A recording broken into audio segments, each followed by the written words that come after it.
3 kuvendar prirë nga kryesësja e grupit të kuvendarëve Dafina Alishani dhe kuvendaret Selman Sokoli e Ilir Kashi. Sot ka ndërzuar një padi lidhur me ndarjen e subvencioneve nga DKRS-ja në Prizren. Lidhur me këtë padi, së pari Dafina Alishani tha se pasi nuk kemi mundur këtë çështje ta ngrisim në asamble dhe pas anulimit të takimit nga DKRS-ja për të takuar komisionin për ndarjen e subvencioneve, sot pasi kemi mbledhur mjaft dëshmi, po e deponojmë një padi në prokurorinë themelore këtu në Prizren. Ajo mendon se kanë përfituar OJQ-t që nuk janë të njohura për punën në Prizren, por janë të afërta me komunën. Ancën e fundit kemi kërkuar raportimin e komisionit vlerësues nga DKRS-ja për subvencionet të cilat janë ndarë. Kanë refuzuar, më pas janë ftuar nga drejtoresha për një takim të sotshëm në ora 1:30 dhe pas disa minutave pastaj më është anulu ky takim dhe mendoj që ka një trysni ndaj drejtoreshës, por edhe dyshoj që drejtoresha din diçka më shumë nga ky komisioni vlerësues, me që po refuzon të diskutohet dhe refuzon edhe kërkimin e llogarisë që këtë detyrë kemi ne si kuvendar. Ne kemi pranuar shumë ankesa nga OJQ, kemi identifikuar edhe disa parregullsi, të cilat na kanë shtyrë që sot vim para prokurorisë dhe ta deponojmë një ankesë, një kallëzim, ku presim që institucionet përkatëse ta dyshojnë këtë rast dhe ta ulumtojnë se çka ka ndodhur me këto subvencione që gati janë një vlerë shumë e madhe, gati 900.000 euro janë ndarë. Edhe në një qytet si Prizreni, që është djep i kulturës edhe i sportistëve edhe i artistëve, me pas kësi lloj parregullësie në këtë qeverisje, mendoj që është shumë përkeqardhje.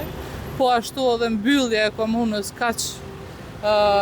jo profesionale edhe që nuk japin as përgjegjësi për asnjë cent që është ndarë, tregon shumë për këtë çështje të kësaj qeverisje. Andaj mendoj që më është rradha që prokuroria të mirët me këto raste. Edhe kuvendari Sokol Selmani pohoi se janë këtu për të deponuar një padi kundër ndarjes së subvencioneve, që ne mendojmë se janë ndarë padrejtësisht. Duke parë që mundësitë tona si asamblesë tashmë janë shterur të ngrisim këtë çështje.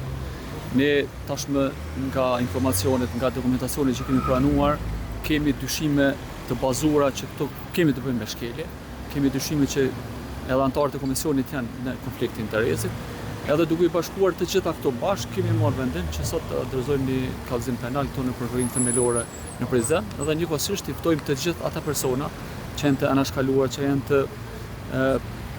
përndjekur në një farë forme, që nuk kanë marrë subvencione të cilat i takojnë, ata persona që në bazë të ligjit takojnë subvencione, ndërsa komuna në bazë të trikave të tyre, siç përfshihet edhe këto kemi të bëjmë me trikat të qytetarëve të komunës së Prizrenit,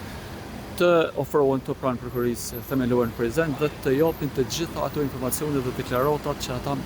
mendojnë që mund t'i ndihmojnë rastit për ta sqaruar deri në detaje se çka ka ndodhur me